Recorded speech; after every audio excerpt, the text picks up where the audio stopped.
Ini adalah pelajaran pertama yang diajarkan paman gangster kepada cucunya. Biarkan mereka tahu siapa bos di sini. Bergegas. Apa yang sedang terjadi? Sid. Apa-apaan ini? Apakah kamu benar-benar menggunakan narkoba? Senang. Pengalaman gila ini membuat J merasakan sensasi yang belum pernah ada sebelumnya.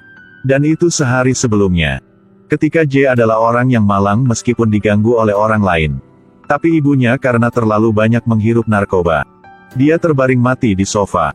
J menjadi yatim piatu. Dengan enggan, dia harus memanggil neneknya yang sudah bertahun-tahun tidak dia temui. Nenek menyetir dan membawanya ke rumahnya. Setelah turun dari mobil, adegan di kebun membuat J sangat terkejut. Kebunnya penuh dengan mobil mewah dan motor air.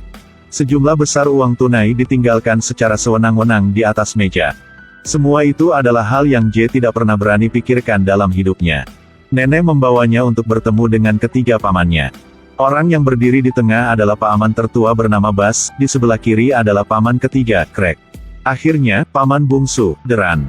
Paman turut berduka cita atas meninggalnya ibumu. Setelah mengatur segalanya untuk C, para pamannya mulai mengkritik sepatunya. Apakah kamu hanya memiliki sepasang sepatu ini? Ya, betul. Kamu tidak bisa memakai sepatu seperti itu di sini. Benar, Meg ambil uangnya dan membeli sepasang sepatu desainer. Di tempat lain, para pamannya dan nenek Ni, Smurf. Karena penampilan J, perselisihan muncul di antara mereka.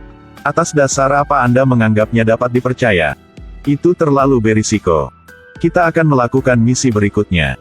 Nyonya Smurf dan keempat pamannya telah membentuk organisasi gangster lokal terkuat. Paman J menganggap J tidak dapat dipercaya. Dan mengatakan J akan mempengaruhi proyek baru mereka. Jadi mereka semua ingin mengusir J. Tapi Nyonya Smurf adalah penguasa tertinggi di keluarga ini. Kami tidak berutang apapun padanya. Diam. Semua anak-anakku, diamlah. Kecuali ibu meminta J untuk pergi. Jika tidak, J akan tinggal di sini. Jika ada yang tidak setuju, setelah misi ini selesai, tidak perlu menerima uang lagi. Jangan berharap untuk mendapatkan bahkan 1 sen pun. Bagus, coba saja. Apa yang telah diputuskan nih, Smurf? Anak-anaknya harus tahu sendiri bahwa itu tidak dapat diubah. Mereka harus mematuhi perintahnya. Setelah makan, orang-orang J menyuruh J untuk duduk di kursi penumpang dan memulai balapan gila mereka.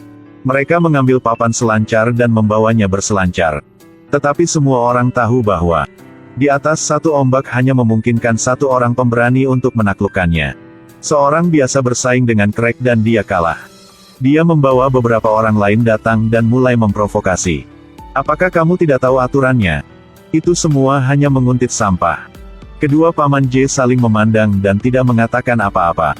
Tapi J tidak tahu bahwa ekspresi ini menunjukkan bahwa mereka sangat marah. Aku tidak tahan lagi, aku juga. Paman J menggelengkan kepalanya untuk memberi isyarat agar J pergi ke darat. Benar saja, sesuatu terjadi pada beberapa bajingan itu. Tali yang mengikat papan selancar bajingan telah dipotong oleh seseorang. Kemudian mereka melihat ke kejauhan dan melihat J dan pamannya. Para bajingan segera mengerti segalanya. Semua orang melangkah maju untuk mengelilingi mereka. Paman ketiga J diam-diam memberikan pistol kepada J. Dan menepuk bahu J untuk memberi sinyal J untuk menembak. Mereka harus memberitahu agresor itu bahwa siapa bos sebenarnya di sini. Pada saat yang sama, ini juga merupakan ujian pertama untuk melihat apakah J dapat memasuki keluarga ini atau tidak. J melihat para pembuat onar melarikan diri dengan panik. J merasakan perasaan segar yang belum pernah dia alami sebelumnya. Senang, ya. Tapi pengujian paman J baru saja dimulai. Buka mulutmu, nak. Jika cucu bisa mengambilnya dengan mulut, paman akan memberi cucu $100. $200 AS. Ketika dia melihat pacarnya dikerjai oleh pamannya, J merasa malu dan berbicara dengan lembut untuk menghentikan mereka. Jangan seperti itu, Nikki. Diam. Tapi J ditertawakan oleh pamannya. Jadi dia harus diam. Anggota keluarga lainnya juga hanya duduk itu dan menonton. Setelah berturut-turut melempar 3 kali, akhirnya pacar J bisa menangkap kue dengan mulutnya. Dan mendapatkan uang $100. Ini adalah keluarga gangster. Yang lemah tidak punya hak untuk menentang. Keesokan harinya, untuk menyambut J, keluarga ini mengadakan pesta. Paman tertua, Bas bergegas. Dan berhasil melompat ke kolam. Berikutnya adalah paman termuda J, Deran. Tak lama giliran J. Jangan takut J, kami sudah menyiapkan kursi roda listrik untuknya. Penonton di sekitarnya semua berteriak keras nama J. J, J, J, J. Namun, J terlalu takut untuk melompat turun. Ketika J hendak mundur, paman ketiga J, Craig, memeluknya erat-erat dan bergegas ke kolam. J setelah kembali ke kamarnya untuk berganti pakaian. Tepat pada waktunya untuk melihat paman keduanya yang baru pulang dari penjara, Pope. Dia adalah anak paling gila di bawah pemerintahan Mrs. Smurf. Biasanya, hal favoritnya adalah menggunakan palu besar untuk menghancurkan sesuatu. Dapat dilihat bahwa Pope sangat tidak menyukainya. Dapat juga dikatakan bahwa Pope tidak menyukai semua orang kecuali anggota keluarganya. Ketika melihat saudara seperti itu, J tahu bahwa hanya mengandalkan kedekatan tidak cukup untuk mendapatkan kepercayaan mereka untuk bergabung dengan grup. Jadi dia berinisiatif untuk meminta berpartisipasi dalam bisnis berikutnya. Untuk pertama kalinya beraksi. Untuk pemula seperti C, dia masih agak takut. Hanya bisa mengikuti di belakang pamannya. Setelah melihat Pope dan Deran menggunakan palu besar untuk menghancurkan dinding dengan mulus. Kemudian mereka menggunakan gergaji listrik untuk memotong pipa baja. Mereka bertiga melewati pintu gua dan berhasil memasuki toko alat. Mereka dengan cepat menemukan brankas. Mereka membuka pers hidrolik untuk memisahkan brankas dari tanah. Namun kali ini, melalui kamera pengintai, Deran menemukan bahwa pemilik toko telah kembali. Mereka bertiga buru-buru meletakkan brankas di troli untuk dipindahkan. Tapi brankasnya terlalu besar. Jadi diblokir oleh pipa baja di pintu. Sama sekali tidak bisa keluar.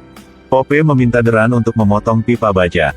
Tapi Deran takut memotong kabel listrik di dalam pipa baja. Dan takut ditangkap oleh bos. Jadi dia meninggalkan gergaji listrik dan melarikan diri tanpa arti. Pada saat bahaya, J mengambil gergaji listrik dan memotong pipa baja. Berhasil mengangkut brankas keluar. Mereka bertiga pergi ke gudang di pinggiran kota untuk membagi rampasan. Kamu merasa J, uang ini hanya bisa dibagi di antara kita berdua. J lebih berani darimu. Ketika J melihat kedua pamannya berdebat dan tak satu pun dari mereka akan menyerah. J buru-buru berbicara untuk mencegah mereka. Kita bertiga akan membagi uang ini sama rata. Deran, kamu harus mengucapkan terima kasih kepada J atas keberaniannya.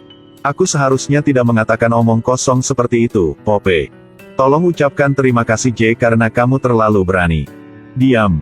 Ini J sebelum bergabung dengan keluarga gangster. Lemah dan tidak kompeten. Apakah Anda punya $5? Tidak punya. Sepanjang hari J diganggu oleh bajingan dan meminta uang untuk perlindungan. J tidak berani melawan. Ini J setelah bergabung dengan keluarga gangster. J memiliki 4 paman untuk mendukungnya. Jika seseorang membuat masalah, J mengeluarkan senjatanya. Untuk memberitahu mereka siapa bos di sini. Senang. Dan J terus-menerus menyaksikan dan dipengaruhi oleh kepribadian kuat pamannya. Ketika bajingan datang dan mengumpulkan uang keamanan lagi. J setelah berubah, dia secara aktif menyerang para preman dan mengalahkan mereka. Dia mendorong bajingan pergi. Jika mereka memiliki senjata, itu tidak berguna. Dia dengan cepat menendang pistol ke tanah. Pukulan lain di wajah bajingan itu. Mengambil pistol dan mengarahkannya ke leher bajingan itu. Langsung mengejutkan bajingan itu. Kemudian dia naik sepedanya dan pergi. Di sisi Deran. Karena tindakan terakhir J membuatnya kehilangan muka. Dia memutuskan untuk memberi J pelajaran. Bisakah cucu menahan napas selama 2 atau 3 menit? Apa? Jika Anda seorang pria, majulah dan cobalah. Hanya karena tidak ada yang akan kalah dari siapapun. Jadi keduanya memutuskan untuk bersaing. Mereka meraih dumbbell dan tenggelam ke dasar kolam. Segera setelah itu, J tidak tahan lagi. Dan terus memuntahkan gelembung udara. Sebaliknya, wajah Deran benar-benar tanpa ekspresi, sangat tenang. J mendongak dan mengangguk, memberi isyarat untuk menyerah. Dia ingin berenang ke permukaan. Tetapi Deran meraih kakinya dan mendorongnya ke dasar kolam. J melawan balik dengan keras untuk sampai ke permukaan. Setelah J naik darat, J buru-buru menarik napas dalam-dalam. J telah merasakan ancaman kematian. Sehingga dia mengemasi barang bawaannya dan pergi di malam hari. Dia pergi ke rumah Nikki untuk menemukannya. Pada titik ini, Smurf menemukan bahwa J telah menghilang. Dan dengan keberanian besar dia melangkah di depan Deran untuk menanyainya. Kemana dia pergi? Siapa ini? J. Aku tidak tahu.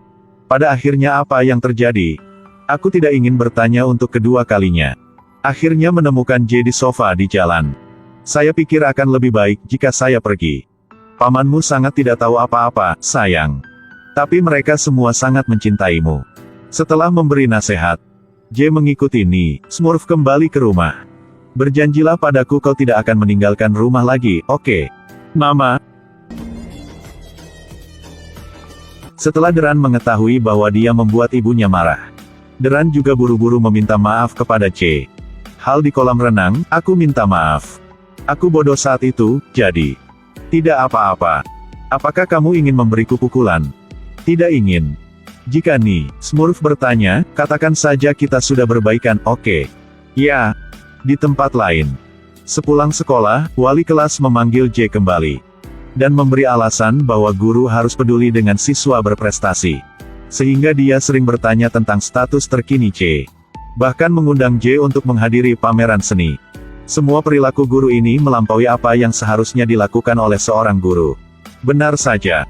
Setelah J pergi, seorang polisi wanita menemui wali kelas itu untuk menanyakan keadaan C. Aku tidak bisa melakukannya, aku bahkan tidak bisa tidur. Kalau begitu, ketika Anda membeli narkoba dari polisi yang menyamar, di mana hati nurani Anda? Ternyata dia adalah mata-mata yang ditanam polisi di samping C. Tujuan utamanya adalah untuk memantau keluarga Ni Smurf, menemukan bukti kejahatan mereka. Pada saat yang sama, keluarga Ni Smurf sudah menentukan bisnis berikutnya berada di pangkalan militer.